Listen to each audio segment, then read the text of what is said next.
The glass towers of downtown Seattle glittered like silver needles against the morning sky. On the 42nd floor of the Sterling building, Jasmine Rivers arrived at exactly 7:30 a.m., the same as she had every weekday for the past 3 years. Her heels made no sound on the polished marble floors as she walked through the quiet executive suite, past empty offices that within an hour would be alive with the energy of million-dollar decisions. At 28, Jasmine should have seemed young, but her tailored blazers and tightly pulled-back hair gave her an air of maturity, even austerity. She had perfected the art of dressing for invisibility, blending seamlessly into the backdrop of power and wealth that defined her daily life. Her role was simple in theory: manage the calendar, handle calls, and shield William Sterling, billionaire tech genius, from the chaos that constantly threatened to consume him. In reality, Jasmine ran half the company from her mahogany desk. She knew every investor's coffee order, every board member's weakness, and every competitor's latest move. She had memorized William's habits so completely that she could anticipate his needs before he even voiced them. When he needed quiet, she redirected calls without being asked. When the tension in his jawline signaled mounting stress, she rearranged meetings into walking sessions in the company's rooftop garden. She was the invisible force that kept Sterling Innovations running flawlessly. William Sterling was everything the glossy business magazines claimed he was: brilliant, driven, impossibly successful. He possessed the kind of sharp intelligence that could unravel complex problems in minutes, paired with the ruthless efficiency that had made him one of the youngest billionaires in the tech world. His dark hair was always perfectly styled, his suits custom-tailored, and his presence magnetic enough to command every room he entered. But Jasmine knew something those glossy pages didn't.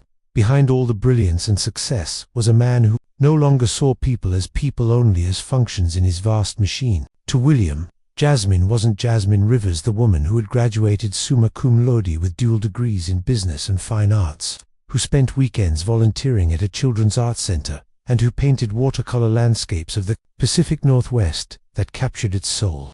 To him, she was simply the assistant, the gatekeeper who kept his empire in order. Their conversations were always short, efficient, stripped of any personal detail. Jasmine moved the Henderson meeting to 3, and she did, without question, without hesitation, because that was her job. At least, that was all William Sterling believed it to be. Jasmine, get Davidson on the line. Jasmine, I need the quarterly reports by noon. He never looked at her when he spoke, his eyes fixed on his phone or his computer screen, and every time, she responded with quiet precision, her voice calm and professional, never betraying the sting she felt at being treated like little more than another piece of Kippen's office equipment. But the morning that changed everything began like any other. Jasmine was reviewing William's schedule when her phone rang. It was Robert Chen, head of Pacific Ventures, one of Sterling Innovations' most critical investors. His voice was sharp with urgency. Jasmine, we have a serious problem. The presentation documents for today's meeting, they're not in the system. William promised everything would be ready for the 2 o'clock call. Jasmine's chest tightened. She immediately searched the shared drives, email threads, backup files. Nothing. The entire presentation, the one that would secure a $50 million investment, after 6 months of negotiations, had vanished into thin air. The meeting was in 3 hours. She heard footsteps in the hall. William, returning from his morning coffee, no doubt expecting to find everything prepared, as always. Instead, he was about to walk into chaos. Sterling, Jasmine called, stopping him as he strode past her desk without a glance. We need to talk about the Pacific Ventures presentation. He paused, finally looking at her. Really looking. What about it? The files are gone. All of them. Robert Chen just called. They can't access anything on their end either. For the first time in 3 years, Jasmine saw William Sterling shaken. The color drained from his face as the truth hit. $50 million, months of negotiations, and his reputation with one of the most powerful venture firms on the West Coast hanging by a thread. How is that possible? His voice was low, strained, fighting panic. I'm not sure yet, Jasmine said, already sliding into her chair, determination hardening her tone. But I have an idea. Give me 2 hours. William stood frozen, watching her work. For the first time, he didn't see just an assistant. He saw precision, strategy, and control as her fingers flew across the keyboard. She navigated backup systems, called IT leads, traced digital footprints like a detective.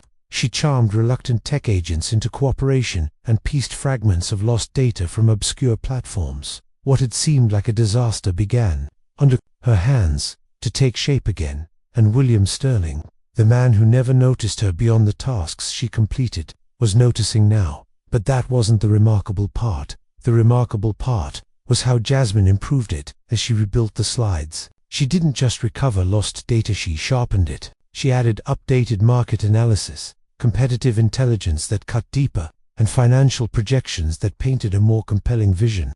She had been quietly sitting in on these meetings for years, listening, absorbing, and understanding the business better than anyone had realized. By 2 o'clock, William walked into the conference room not with a salvaged presentation, but with one that was stronger than the original. The Pacific Ventures team was impressed.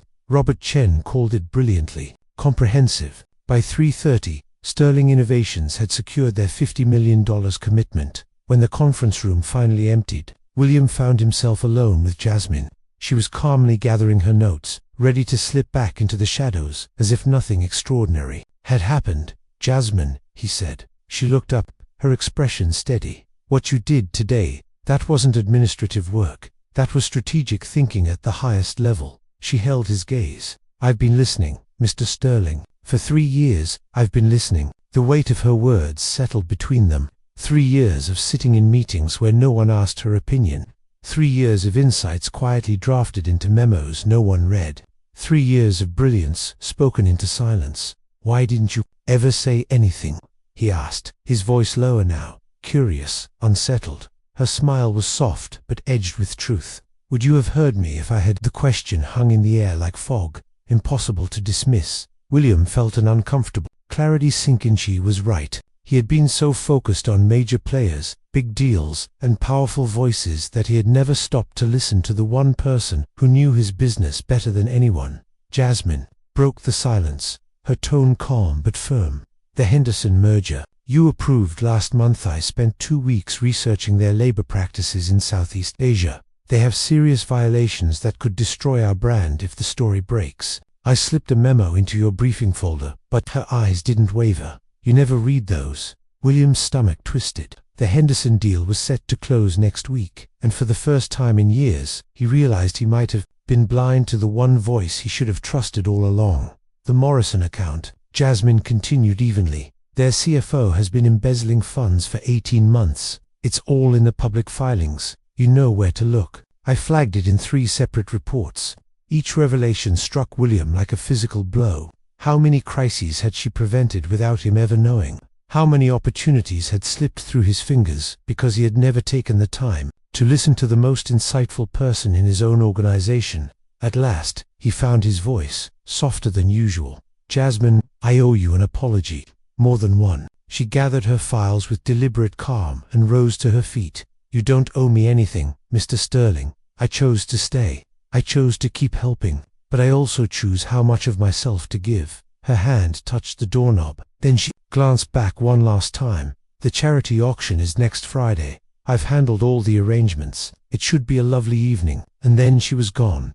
William remained seated in the empty conference room, staring out across the glittering Seattle skyline. For the first time in his adult life, he felt the weight of blindness, not just to Jasmine's brilliance, but to her humanity. She wasn't just the efficient assistant who managed his calendar and filtered his calls. She was brilliant, observant, quietly powerful in ways he had only begun to glimpse. Later that evening, as he drove back to his cavernous penthouse, her words echoed in his mind. "Would you have heard me if I had?" The honest answer chilled him. No, he wouldn't have. For years he had been consumed by his own success, his own vision, his own voice. He had stopped listening to anyone else. And the woman who had been right beside him all along, saving his company, shielding his reputation, had been invisible to him. Invisible, until now. And the more he saw her, the more he realized that Jasmine Rivers was unlike anyone he had ever met. The question pressed against his thoughts, relentless and unnerving. What was he going to do about it? That night, William Sterling stood at his window, watching the city lights scatter like diamonds across the dark. Somewhere out there, a remarkable woman was probably painting watercolors or reading poetry, living a rich, vibrant life he had never cared to discover. For the first time in years, William Sterling went to bed thinking about someone other than himself. For the first time in years, sleep hadn't come easily. The grand ballroom of the Fairmont Olympic Hotel glittered like a jewel box come to life. Crystal chandeliers spilled golden light across walls draped in midnight blue silk. A string quartet played softly in the corner, their notes drifting through the air like secrets too delicate to be spoken aloud. The annual Sterling Innovations charity auction was the crown jewel of Seattle's social calendar, a night where tech moguls, investors, and philanthropists competed for rare art pieces under the guise of supporting education programs. William Sterling stood near the marble bar, adjusting his platinum cufflinks for the third time. His tuxedo was flawless, his hair styled to precision, every detail of his appearance as controlled as his empire. And yet, something was off. For the past week, ever since the Pacific Ventures debacle had transformed into a triumph, Jasmine Rivers had been on his mind, unbidden, unexpected. The quiet certainty in her voice, the steady courage in her gaze, the question that had unsettled him more than any corporate takeover. Would you have heard me if I had? He mingled with practiced charm, shaking hands with board members and trading jokes with investors, but his attention kept straying toward the entrance. Jasmine was here tonight, she always was, orchestrating every detail, ensuring the evening unfolded without a single flaw. She would be working, as always, invisible among the glitter and power. Or so he thought. At 7:45, a ripple of silence passed through the ballroom. Conversations faltered, heads turned toward the grand staircase as if pulled by some unseen current. William followed their gaze, then felt the ground shift beneath him. A woman was descending the marble steps with the poise of royalty and the fluid grace of a dancer. Her gown was emerald silk, flowing like liquid light around her as she moved. The deep green fabric shimmered with each step, as though it carried the mystery of forests at dusk. Her dark hair fell in soft waves over one shoulder, framing a face illuminated by a smile that was not rehearsed or strategic, but startlingly real. And in that instant, William Sterling, who had built empires, commanded boardrooms, and silenced rivals, forgot how to breathe.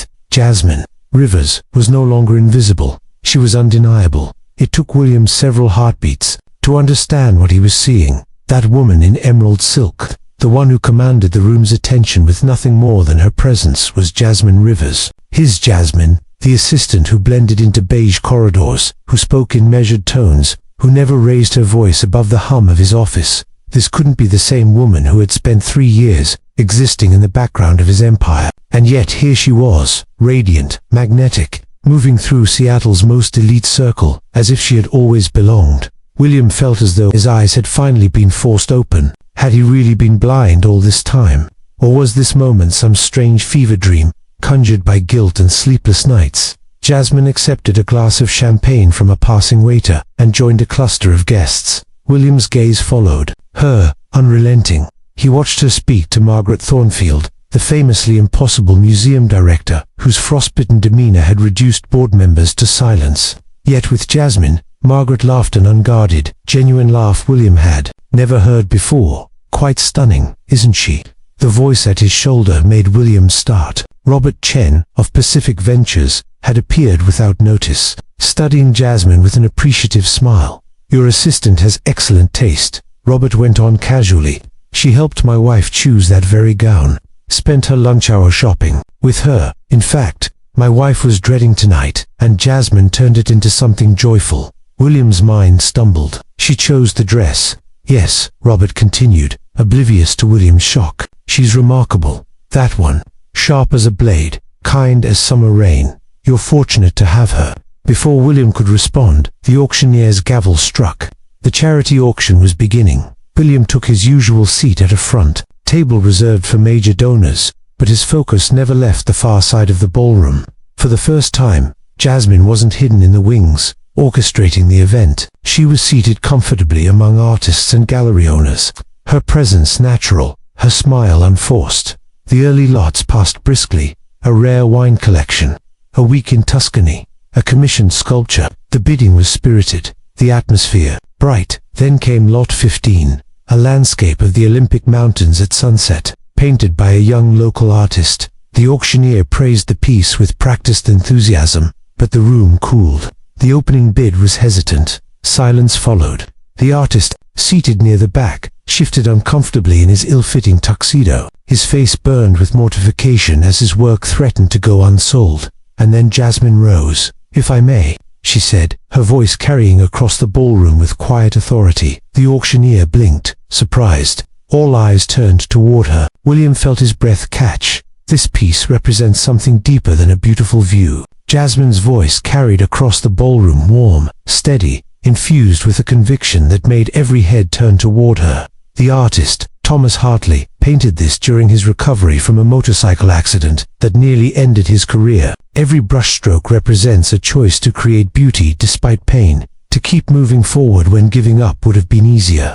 The crowd hushed. The clink of crystal glasses stilled mid-air. "Art isn't just decoration for our walls," she continued, her eyes sweeping the room. "It's a mirror. It shows us who we are and who we can become. When we support local artists, we're investing in resilience, in hope, in the voices our community cannot afford to lose." She turned, gesturing toward the canvas with quiet reverence. "This mountain vista isn't just a landscape. It's a testament to human courage, and it is worth far more than its opening bid suggests." The silence cracked. Hands shot into the air.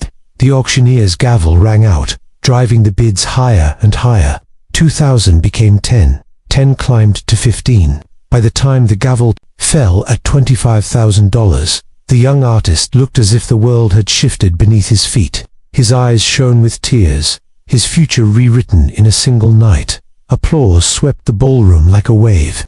William found himself clapping, harder than anyone, his chest tight, his pulse hammering. He wasn't just applauding the sale, he was applauding her. Who was this woman? 3 years she had sat outside his office door, invisible, efficient, professional. And yet, here tonight she had revealed a fire, a brilliance, a grace that stunned him. He had been blind, willfully blind, and now he couldn't look away. During the intermission, William crossed the room to her table, feeling more like an intruder than the billionaire everyone deferred to. Jasmine looked up as he approached, her green eyes calm, welcoming, as though she had expected him all along. "That was incredible," he said, the words raw with honesty. "How did you know all that about the artist?" Jasmine's smile was gentle, but it held layers. "It's my business to know the people we're supporting. Thomas teaches free art classes for underprivileged kids every weekend. His story deserved to be told." William studied her, unsettled. "But the way you spoke it wasn't just research. The way you talked about art, about healing, that came from somewhere deeper." For a heartbeat, something unguarded flickered. Across her face vulnerability, quickly veiled again. "I used to paint," she admitted softly. "But eventually, I needed steady income more than creative fulfillment." The words landed with the weight of revelation. William felt the air leave his lungs. He realized, with a slow, cold ache, that he knew nothing about her. Not her past, not her dreams, not what brought her joy when the office lights dimmed. For 3 years, Jasmine Rivers had been invisible to him, but tonight, she was impossible to ignore. The weeks after the charity auction unfolded in a rhythm William had never experienced before. For the first time in his career, his early arrivals and late departures weren't driven by ambition, deadlines, they were because of her. Jasmine. She had returned to her neutral blazers, her hair pulled back, her professional mask firmly in place. To everyone else, she was the same efficient assistant she had always been. But William knew better now. He had seen her in emerald silk commanding a ballroom. He had heard her voice turn an entire crowd into believers. He had glimpsed the fire she kept carefully banked beneath the surface, and he couldn't unsee it. Meetings blurred. Boardroom debates felt hollow. What mattered were the small, ordinary moments just outside his office door. The way her brow furrowed when she concentrated. The quiet strength in her voice when she mediated between impatient executives. The fleeting spark of humor in her eyes when she thought no one was watching. He began asking her opinion more often, not just on scheduling or logistics, but on strategy. And her answers, sharp, insightful, unvarnished only, deepened his respect for her. Each time she spoke, he found himself wondering how he had gone so long without hearing her. But William was also careful, too careful. The memory of their waltz lingered like a secret between them, but Jasmine never mentioned it. She kept her distance with quiet dignity, as if reminding him of the lines that could not be crossed. Still, He caught himself watching her in moments when the world wasn't demanding his attention, and each time, the realization grew stronger. The woman he had once treated like a perfectly tuned instrument was, in truth, the most extraordinary person in the room. Then William Sterling was a man who had built his empire by recognizing value when he saw it. Only now, the value he longed for couldn't be measured in billions. It was sitting just a few feet outside his office, hidden in plain sight for 3 years. What could he do? The thought circled William's mind relentlessly in the days that followed. Jasmine worked for him. Any gesture, no matter how sincere, could be misconstrued as pressure, as manipulation, as an abuse of the power he held over her career. The last thing he wanted was to hurt her, or worse, reduce her extraordinary presence to the shadow of a scandal. And yet, he couldn't turn off the awareness. When she leaned over his desk to point out an error in a report, he noticed the faint scent of lavender in her hair. When she laughed at something one of the junior associates said, the sound seemed to brighten the entire office. Even her silences were different, now filled with the weight of unspoken things he ached to understand. The more he noticed, the more unbearable the distance became. By Thursday afternoon, the distraction had reached a breaking point. A routine board meeting dragged on as executives bickered over projections. William should have been driving the conversation, but instead his gaze drifted through the glass wall to where Jasmine sat just outside, typing quietly, her vase of fresh flowers catching the late sunlight. He forced himself to focus, cutting the argument short with a decisive ruling, but as the meeting adjourned, he found himself lingering, restless. When the last board member left, he walked out to her desk. "Do you have lunch plans?" he asked, the words out before he had time to reconsider. Jasmine looked up, her expression unreadable. "I was just going to step out for a bit. May I join you?" For a long moment, she studied him, as if weighing the intent behind the question.